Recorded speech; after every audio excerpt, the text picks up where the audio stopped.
The Mirror, an original poem. I found myself when I got lost in the mirror. 5 different depictions from dimensions known, learned of, unseen, real, and imagined. 5 fingers pointing at me in unison saying, "You are selfish." I turned my head away, covering my ears as crocodile tears ran down my cold skin. Lies, lies, lies. I avoided this image, containing it inside for as long as I could. 6 years passed, and I woke from a dream of the same message, only this time I could not turn away.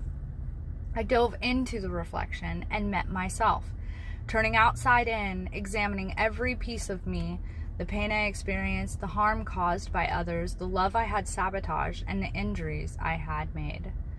I stripped myself to the bare and raw. I cried so deeply that I felt my heart move into my throat, begging escape from the heat that grew more intense with each sob. I wanted this to stop. I felt itchy, clawing at my flesh, hoping to crawl out of my skin. The beats of my heart in my throat, the rumbling of my stomach caused me to double over and purge the emptiness I consumed in attempts to numb myself. As I rose up from the fire, now turned to cooling embers and ash, the moon was settled behind the clouds, warm and feverish. She was calling my name. My true name that I had not heard in years, not since I was a small babe in my mother's arms.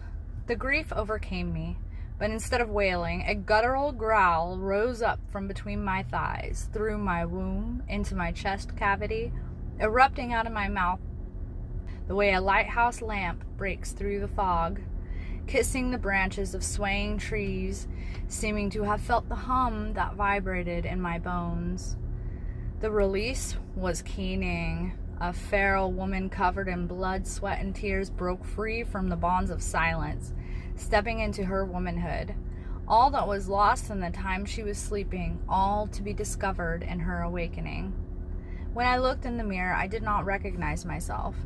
I knew I had to learn who I was, such a curious moment in me.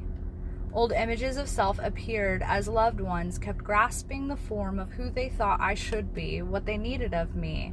I could no longer provide them.